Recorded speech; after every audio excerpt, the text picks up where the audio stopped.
চাওক পাৰ্থ আজি 14 দিনৰ CIDৰ জিম্মাৰ ম্যাদ শেষ হ'ব অমৃতপ্ৰভা মহন্ত আৰু শেখৰজ্যোতি গোস্বামী আৰু CGM আদালতত আজি হাজিৰ কৰোৱা হ'ব আৰু যিহেতু এই CID কাৰ্যালয়ৰ পৰা কিছু সময়ৰ পাছতেই লৈ যোৱা হ'ব এইগৰাকী অমৃতপ্ৰভা মহন্ত আৰু শেখৰজ্যোতি গোস্বামীক আৰু তাৰ পাছতেই CGM আদালতত তেওঁলোকক হাজিৰ কৰাই তেওঁলোকক সম্ভাৱনা আছে যে তেওঁলোকক কোনো ধৰণৰ পুনৰ জিম্মাত বিচাৰিব নোৱাৰিব কাৰণ 14 দিনৰ জিম্মা সৰ্বাধিক গতিকে সেয়েহে তেওঁলোকক ন্যায়িক জিম্মালৈ প্ৰেৰণ কৰাৰ সম্ভাৱনা অধিক কাৰণ ন্যায়িক জিম্মাত প্ৰেৰণ কৰিব আৰু তেওঁলোকৰ বিৰুদ্ধে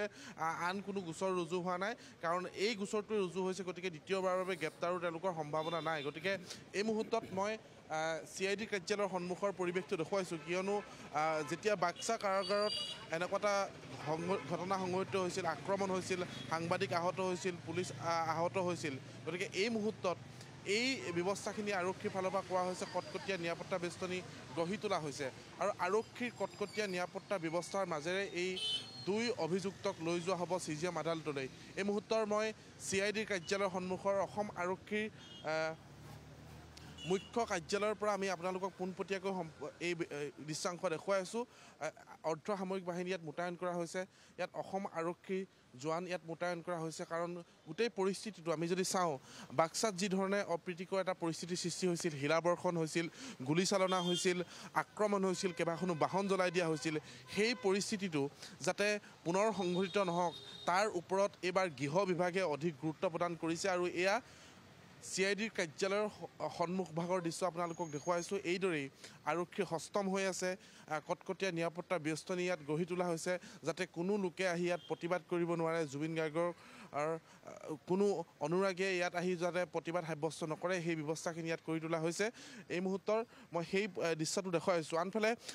কালিৰ দিনটোত মুখ্যমন্ত্ৰীগৰাকীয়ে কৈছে যে অতি শীঘ্ৰেই ছিংগাপুৰলৈ এটা দল যাব দুজনীয়া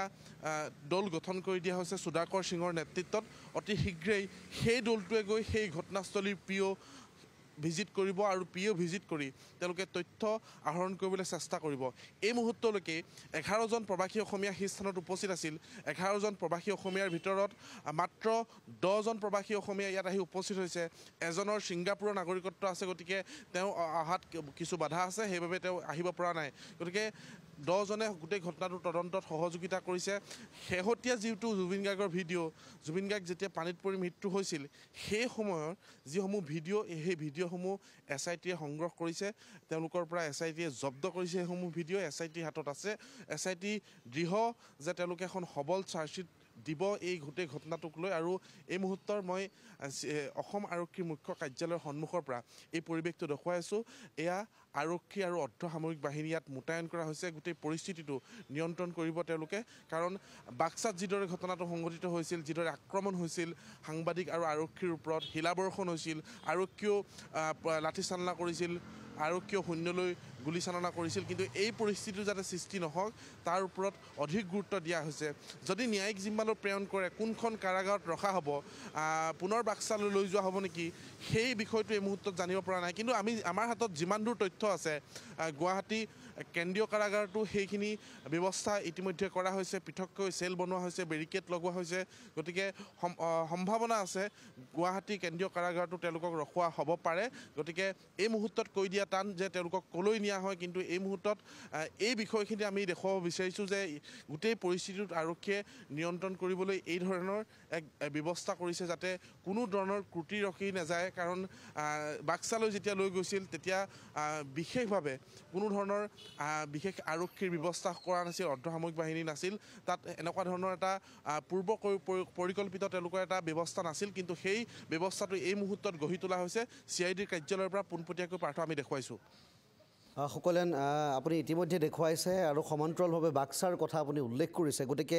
অমৃতপ্ৰভা আৰু শেখৰজ্যোতি গোস্বামীত হয়তো বাক্সাৰ যিখন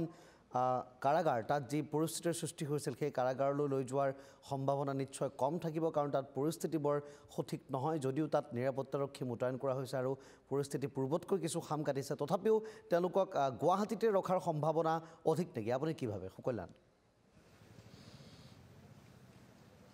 চাওক সেই দিশটো আমি চাইছোঁ আমি জিলা কাৰাগাৰ কেন্দ্ৰীয় কাৰাগাৰৰ সৈতে আমি সেই কথা বতৰা হৈছে আমাৰ তেওঁলোকো সাজু হৈ আছিল যে এই অভিযুক্ত কেইজনক ৰাখিবলৈ কাৰণ সেই সময়ত আৰক্ষীৰ ফালৰ পৰা এই বিষয়টো মুকলিকৈ প্ৰকাশ কৰা নাছিল যে তেওঁলোকক ক'ত ৰখা হ'ব তেওঁলোকৰ পৃথক কিছুমান চেল আছে সেই চেলবোৰৰ মেৰামতি কৰি থকা হৈছিল তাতো ব্যৱস্থা কৰিছিল যাতে বেলেগ কয়দীৰ সৈতে তেওঁলোকে